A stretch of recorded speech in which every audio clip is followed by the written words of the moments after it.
এ কি, মাটির নিচে কিছু আছে নাকি?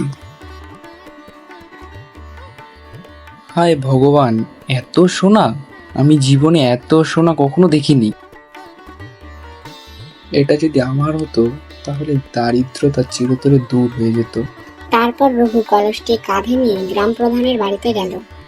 রঘু গ্রাম প্রধানের বাড়িতে গিয়ে বাবুমশাইকে প্রণাম করে বলল, আমি খেতে কাজ করার সময় এই কলস পেয়েছি।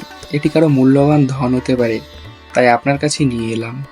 বাবুমশাই কলসে সোনার মুদ্রা দেখে অবাক বিস্মিত হলেন। এত সোনা! রঘু, তুমি যদি চাইতে তাহলে এটি লুকিয়ে নিজের করে নিতে পারতে, কিন্তু তুমি তা করোনি। ঠিক তখনই এক দ্রুত ব্যবসায়ী গোপাল সামনে এসে বলে উঠল, এই কলস আমার দাদার কাছ থেকে শুনেছি আমাদের পূর্বপুরুষ এমন একটি কলস লুকিয়ে রেখেছিল। নিশ্চয় সেটাই পাওয়া গেছে। আচ্ছা বেশ, এটি যদি তোমার হয় তবে বলো, কলসের ভেতরে কি রয়েছে? নিশ্চয় সোনার মুদ্রা বা মূল্যবান রত্ন আছে। ঠিক তখনই বাবুমশাই কলসের ভিতরে একটি কাগজ পান, যে কাগজে লেখা ছিল, এই ধন শুধুমাত্র গ্রামের উন্নয়নের জন্য এক সাধু দান করে গেছে। তুমি মিথ্যা বলছো গোপাল। এই ধন গ্রামের স্কুলের রাস্তা এবং কুয়ো বানানোর জন্য ব্যবহার করা হবে, আর রঘুর সততার জন্য সে আমাদের গ্রামের উপদেষ্টা হবে। আমি শুধু আমার কর্তব্য করেছি। সততাই মানুষের বড় গুণ বাবুমশাই। তো বন্ধুরা, আজকের গল্প থেকে আমরা কি শিখলাম? যে সত্যের জয় সব সময়।